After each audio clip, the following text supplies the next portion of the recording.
Senior year, I found a mute girl in an underground fight club.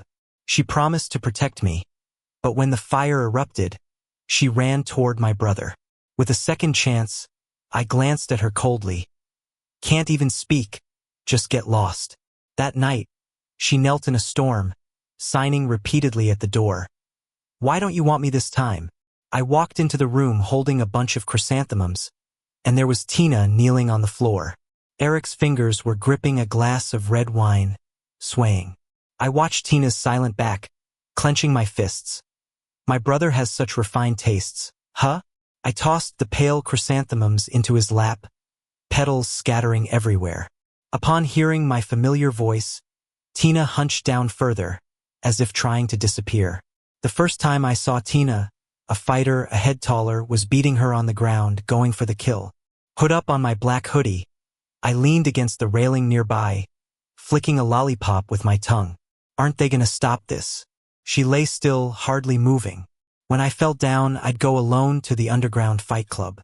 The sounds of punches landing felt like a jolt to my numb nerves, making me feel alive again. Here, someone dying wasn't unusual. I frowned, ready to leave, when I heard a rustle behind me. She struggled to stand, body bruised yet somehow brimming with a sudden strength, hitting back fiercely. It wasn't until later, amid the crowd's cheers, that I understood why the tables had turned. They had insulted Tina, calling her a mute bitch. She was lucky not to be killed. Mute bitch. Eric's I caught my workbook. My dear little brother, you think she's giving you the silent treatment because you said her grades sucked? Don't be naive. Last night, when you were trying to reconcile, guess what we were doing? Bully her? She can knock me out with one punch. Would she do this if she didn't want to? Just a bit of fun. Never tried it, brother? Eric squinted, his words laced with smug arrogance. And that's Tina for you. When I saved her, half dead, and brought her home, she'd rather burn to death with a fever than let me take care of her. She was stubborn, guarded, full of distrust. No one could force her without her consent. She had nothing, feared nothing. That's what she often said. But when did it change? Was it when Eric fed her cake in the abandoned classroom, and she didn't refuse? Or when Eric showed up disheveled at my house? Or was it on some night she didn't come home? Feeling a surge of anger, I hurled my heavy workbook at her back. The workbook served as my outlet. Tina, look at me. Just shake your head. I'll pretend this never happened. Eric was a bully at school. Who knows if Tina had some dirt he held over her? A bit late to realize, was this me making excuses for my girlfriend? Tina looked up. I wanted to find humiliation, doubt, or reluctance in her eyes, but there was none. There was nothing at all. Don't push my darling too much, little brother, Eric said, half bent, his chest against her shoulder, rising and falling slightly. Great, just great. Since I was 10, when Eric and his gaudy mother burst into our home, he never stopped taking from me. My toys, my pencil case, even my girlfriend. Whatever he wanted, he took. He was like this sticky goo on my back that wouldn't come off. I could punch Eric out, but he'd always snatch what's mine. I once thought Tina would be an exception. After all, she once took me to the hospital 5 miles away when I was burning up with a fever, hands trembling. She followed silently behind me on every late night home. In her notebook, she awkwardly wrote, "Only like Ben." I turned and left, shoving a 3-tiered cake tower to the floor, walking downstairs without looking back. The fire began to spread at that moment.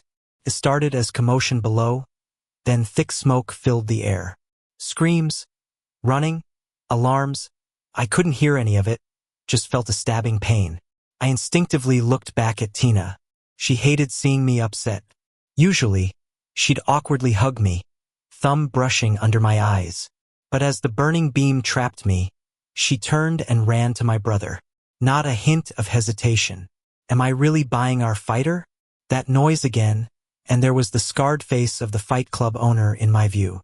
Behind him, Tina stood, bruised and looking at me with those familiar, loving eyes. I was reborn, brought back to the day I bought Tina.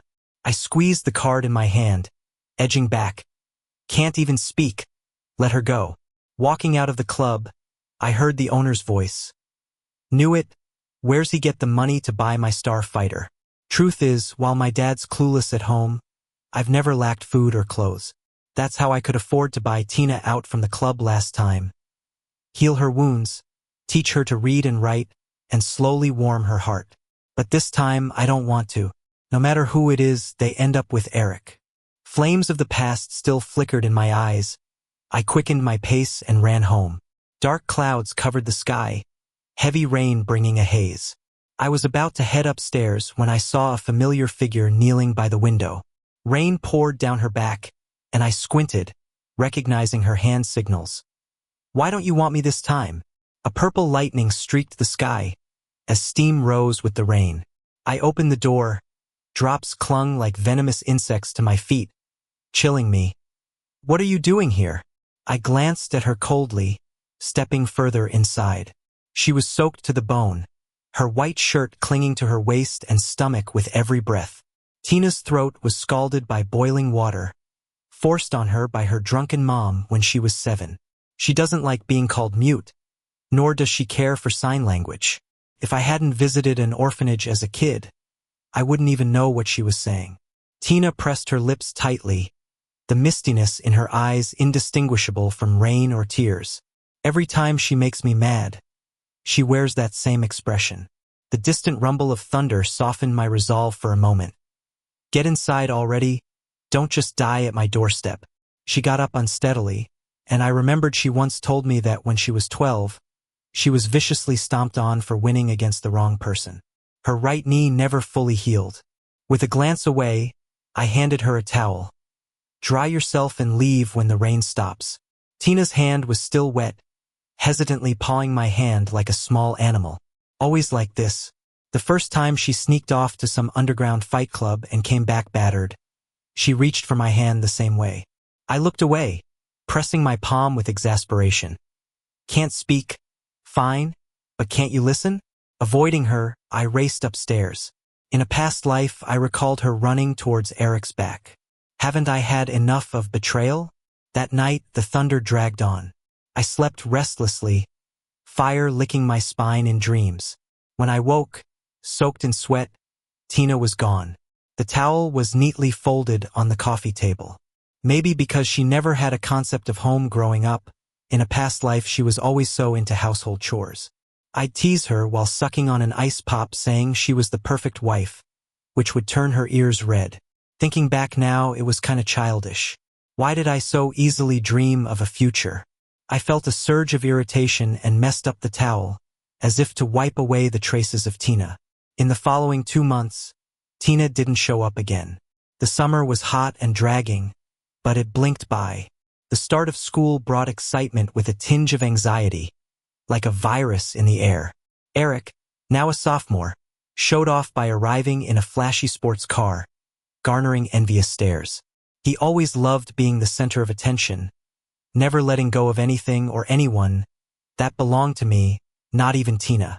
Trying to calm my nerves, I sat down, but was interrupted by sudden cheers in the classroom. Lifting my head, I met Tina's gaze. She had gotten thinner, her cheekbones and jawline more pronounced. The years of underground fighting had made her seem more mature than the other girls in class. She's new, but she's got a solid foundation. Help her out, okay?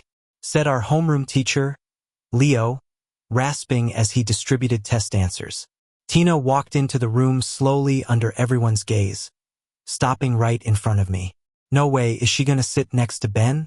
He's famously a loner. Why not choose me as a desk partner? Rustling papers couldn't hide the gossip around me. Raising my head, I again met her eyes. Can I sit here? Her raspy voice hit my ears, and it took me by surprise that Tina was finally speaking. Seemingly still struggling with her voice, she swallowed hard between words. Tina's vocal cords weren't fully damaged. There was always a chance she could speak again. In a past life, I considered taking her to get examined, but she refused. She couldn't stand being called mute and refused to face that her mom had harmed her. But now, I was dumbfounded until Leo, raising his voice, told her to sit down, snapping me back to reality. But why? My somewhat composed heart churned anew. I dropped my pen and left the classroom, hands shoved in my pockets. My dad had made a hefty donation to the school, and I was known for keeping to myself. So, aside from Tina, nobody cared if I abruptly left. Thinking about this life, I never really claimed Tina, yet here she was again. I meant to settle things after graduation. Why bother now?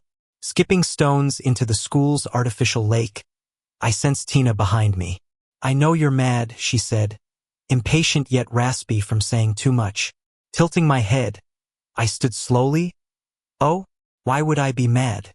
Because you left without a word and got cozy with the brother I detest? Or because you abandoned me in the fire?" I poked her chest, closing in on her.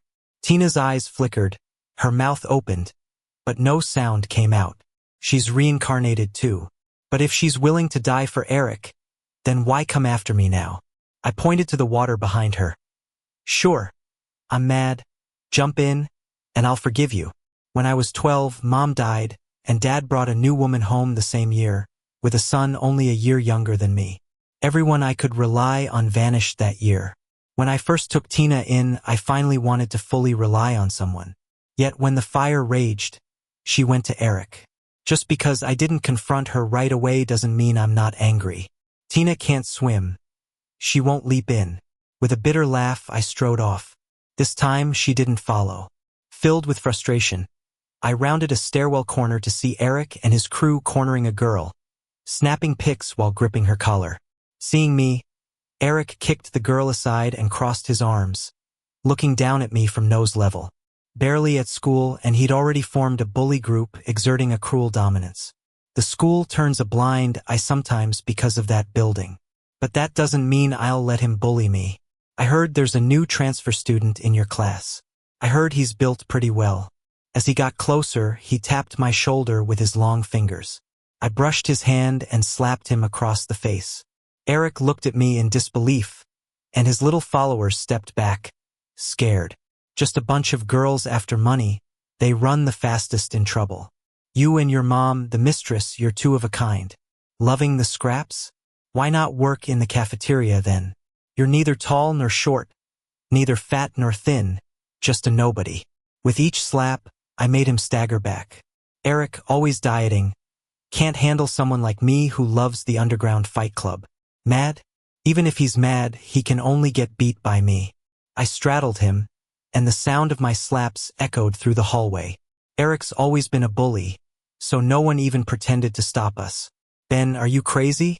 Eric's words were slurred and broken from the beating. My hand was going numb, and last life's anger was pouring out of me. It wasn't until people crowded and raced downstairs that I started coming back to my senses. Someone drowned in the lake. My heart skipped a beat. When I caught my breath again, Eric pushed me to the ground. My palms scraped the rough ground, leaving a raw red mark. Tina. I don't know how I got to the lake, but there Tina was, surrounded on the soft wet grass, barely breathing. She stood there for ages before suddenly jumping in. Stressed out? Even with bad grades, with that face and body, she won't starve. She was in the water so long, I thought she died. It was terrifying. Tina lay there, pale, searching frantically for something. I stood frozen for ages before finding my voice. Why did she really jump? "I'll forgive you if you jump." Tina was taken to the nurse's office, and we were alone after she got 4 fluids. She turned to look at me, her eyes probing cautiously. I took her medicine and coldly handed it to her. "I haven't planned on being an accomplice yet. You're still mad at me." Her throat was raspy from the water. "Tina, you might think reincarnation is just a story, but I believe." She cut me off with firm eyes. Honestly, I suspected when she knelt in the rain. Nobody likes being let down, especially me. I continued. "No one's more cowardly than me. My wounds take forever to heal." Her eyes darkened a little. After a long silence, she gently touched the scars on my back from the fire, asking each word deliberately. "Does it hurt?" I turned away, sniffled, and wiped away tears. "I'm not done with you yet. Take care of yourself, don't die." Returning to class, a pile of papers waited on my desk. I buried my head deep, the ink smell stinging my eyes. Tina stayed in the school hospital for 3 days before coming back to class. To outsiders, she just slipped and fell in the lake. The school questioned it but went ahead and added layers of guardrails around the lake. Tina got famous because of it. People lined up to see her before class. I sat by the window intercepting all love letters for her. No, she spoke with difficulty. Lately, she toned it down, no longer staring at me constantly. But she still handed me a pen if I lost one and stuffed my desk full of lollipops. I tossed the pink letter onto her desk. You don't want it? Do I want it then? Feeling a weird irritation, I was about to leave the classroom when I ran into Eric. This time, his lackeys were gone. After I slapped him in public, he angrily sought school justice. This face, how's it so promising? Why didn't I notice before? As for brotherly matters, what can the school do? The balding teacher, looking troubled, spread his hands. He uses my dad's influence to do as he pleases at school, which has bothered the admin for a while. The school can't do much, but I, as his brother, can settle family matters. I popped a lollipop in my mouth. My tone wasn't exactly friendly. What's up? Why the nerves, big brother? Just a family matter between us. Family matter? What's there to talk about between a man and a beast? He clenched his fist and took a half step forward. Tina, for the first time, bravely gripped my hand, standing between us to shield me. Her slender figure enveloped me. In the past life, my favorite thing was holding her.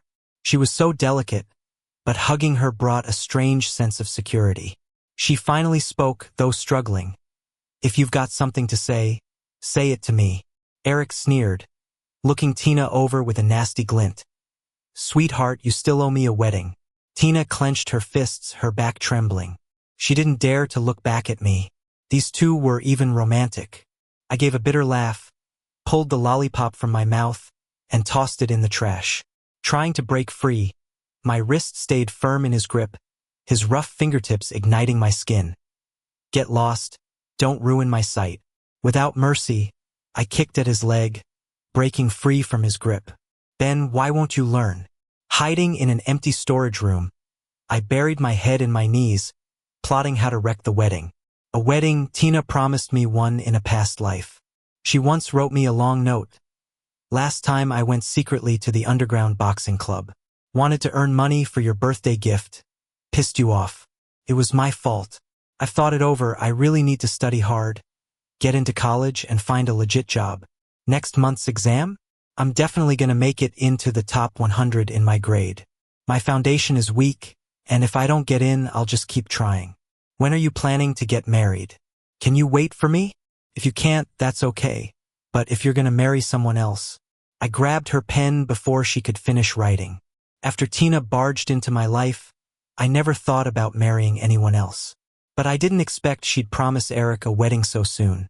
A dull pain shot through my calf as I lifted my head, tears still streaking my face, not yet wiped away. Eric, with his new little sidekick, cornered me. A gang of guys towering at 6'3". Their shadows locked me in place. I wasn't planning to mess with you this quickly. He disdainfully brushed off the ping-pong table, sitting across from me. What kind of spell did you cast on Tina? She promised me a grand wedding in a past life, and now? She's under your spell again. So what should I do with you? He leaned in, smirk not reaching his eyes, while the guys behind him glared, ready to pounce. One of Eric I could handle. This situation, out of my control. While standing up, I discreetly dialed Tina's number, slipping my phone under the table. You came running from the east classroom to the far west equipment room just to ask me this? Pressing back against the cold wall, I tried to stay calm. I continued, I've conquered that fool 7 times. Every time there's a restart, when the fire hits, she clings to you. Having lived through this life again, tackling a strategy game didn't feel so unmanageable. But then, Tina. My fingers shook a bit as past flames danced in my memory, hot and relentless. If she weren't the hardest to get, I wouldn't be interested. A mute? Other than her looks and physique, what's there? Eric gave a cold grin. Yeah. So why not just give up? Is it because you don't want to or because you can't? Suddenly he stopped, clamping a hand around my throat, shoving me against the wall. In that other life, I was just about to win. Tina promised me a huge wedding. If it weren't for that damn system, Eric cut himself off, glaring icily at me. Why does a dying man need to know so much? His grip tightened, but I managed to shove his wrist down, pinning him momentarily. Still, someone kicked my leg hard before I could fully stand. Before I knew it, my arm was pinned behind my back, and I couldn't move. That's when Tina arrived. She kicked the door open, white shirt billowing, just like during our first meeting. I slumped to the floor, pain throbbing in my knee, groping for my phone in the corner. When Tina's right leg got stomped like this, did it hurt the same? I lifted my head, seeing Tina handle 5 attackers with ease, chest heaving. Which hand touched him? She asked, towering over one of them, bending down slowly. Eric trembled beside me like a quail. I struggled to get up, catching a glimpse of a flash of a knife out of the corner of my eye. Among the fallen, someone pulled a knife, aiming straight for Tina's back. When the ambulance arrived, Tina was bleeding through half her shirt, clutching the hem of mine, her fingers trembling. Tina, don't die. I got so many things to ask you. My voice shook, unable to stay steady. If Eric was right and Tina saved me from the flames 7 times, why choose Eric the 8th? Why do I have no memory of those 7 times? This time, who's she really here for? By the time I reached the hospital, the blood on my hand had dried, my heart twisting with anxiety. It wasn't until 4 a.m. that my heart settled back into place. The patient's all right. Take good care of your girlfriend. A grouchy Jack went off to argue with the doctor. Girlfriend? They're desk buddies. Can't desk buddies be close? He squinted at me. Hey, don't I know you? Weren't you in class 3 at high school 17? It's me, Jack, your desk buddy. Their voices faded into the distance as the surgery room's door opened. Finally, I snapped back to reality. Tina looked pale, a bandage wrapped around her shoulder, even a small one around her neck. I'm okay. I finally exhaled a sigh of relief. For the next several days, Tina had to stay for observation. Jack made me his delivery guy to bring meals and notes. Here, you gotta switch to trigonometric functions. Tina's breath brushed my ear. I edged away a bit. Oh, and don't worry about the hospital bills. Jack and I will cover it. No need. I've got money. Where'd you get money? Growing up in an underground boxing club, her earnings always got snatched by a greedy boss. I memorized the lottery numbers. Wow, really underestimated her there. I turned, taking the porridge from her hand. So, what do you think the college entrance exam's like? Tina pressed her lips together, not meeting my gaze. Don't know, haven't lived to see that day. I trembled, spilling some hot millet porridge on my hand. Tina clumsily tried wiping it off, avoiding touching my hand. After the exams finish, it's your birthday. I've prepared gifts so many times, but never got to give them. Her voice was still hoarse, speech a bit slow. So last time I risked pretending Eric won. I'd seen how the system disliked him, so during the energy flux, it left him. Before, he'd try to win me over, and if he thought he might fail or get bored, he'd use a fire to restart. The system didn't agree with his methods, so it left me my memories, then sought my help the 8th time to escape him. Tina tentatively gripped my hand. No more rebirths. Never leaving you again. My heart felt like it was being pricked by needles, crushed, spread out, left under the sun. When Tina reached the equipment room, who knows where she had just come from. When I was still mad, I threw his gift into the trash can right in front of her. She looked at me with a smile. If you don't like it, that's fine. I'll get you something better for your birthday. Okay? I let out a long sigh. I think I forgot to bring your papers. Let me go grab them. I slipped my hand away and ran out of the room without looking back. In the bathroom, I touched the scar tattooed on my shoulder. Does it still hurt? Thinking about how Tina shielded me from fire 7 times, it didn't seem so painful anymore. I went downstairs and bought her favorite sweet and sour ribs. But when I was ready to go back up, Tina was gone. Panicking, I dialed Tina's number, only to hear Eric's voice. Want to save her? Come to the West Side Paper Factory. Come alone. Unless you want her throat messed up again? The phone crackled with howling wind and the sound of boiling water. I gripped my phone, my voice coming out rough and unrecognizable. Okay. By the time I reached the west side, it was getting dark. The sky was a shade of purple, with heavy clouds letting some light slip through. Eric, what do you want? Behind him was Tina, a rag stuffed in her mouth, her knee pinned to the ground, sweat dripping from her forehead. Eric lifted his head and smiled, his earrings brushing against his slender collarbone. The guy who hurt Tina was quickly caught and even spilled that Eric was behind the attack. Lately, life's been tough for him. Systems are really gone. Standing on the dusty concrete, he said, I can't go back. Happy now? Do you know why I took on Eric's identity for the game? I'm a mistress's kid, but I never knew what I did wrong. Never had friends. Everyone avoided me. My mom didn't even get the guy, and we spent years in a tiny dump. He sat on the cracked stairs, lighting a cigarette. I wonder if life would have been different if Mom married that man. But you surprised me. As the legitimate son, you always overshadow me. Even my targets run to you, but I'm not letting you win. Eric exhaled a smoke ring, grabbing a knife from the corner. I'll chop off your piano playing hands one by one. Or else, she gets a taste of boiling water again. I lowered my head and picked up the sharp blade. Across the room, Tina's eyes were red, shoulders bleeding as she shook her head desperately. Who said you can't go back? I stared blankly at the knife in hand, twirling it slowly. Eric frowned slightly, flicking his nearly burnt cigarette into the corner. What are you saying? The system's not gone. It's with me now. I looked at him steadily. He gulped, eyes filled with greed. Approaching Eric slowly, I hoped the cops outside would back me up.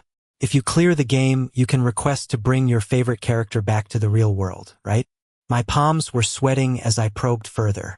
I tossed away the knife, kicking it off. You rebooted the game 8 times. You know better than me.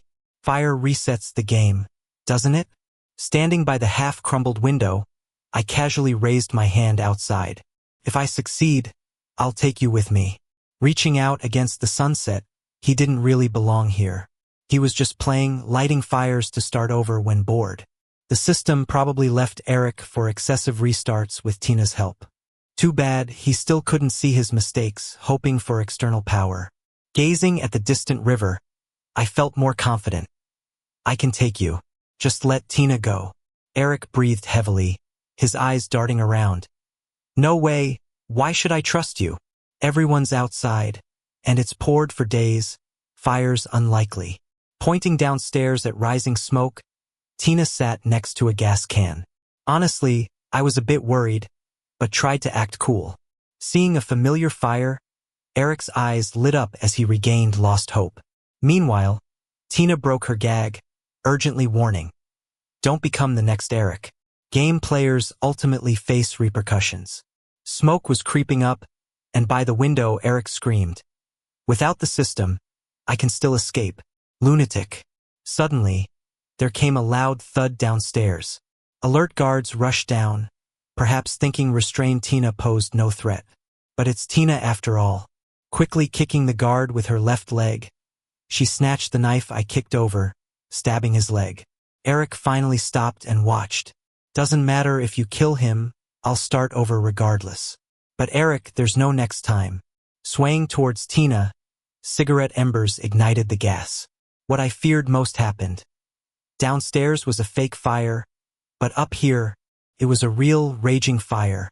As the flames spread, I grabbed Tina's hand. Come on. Tina held me tight.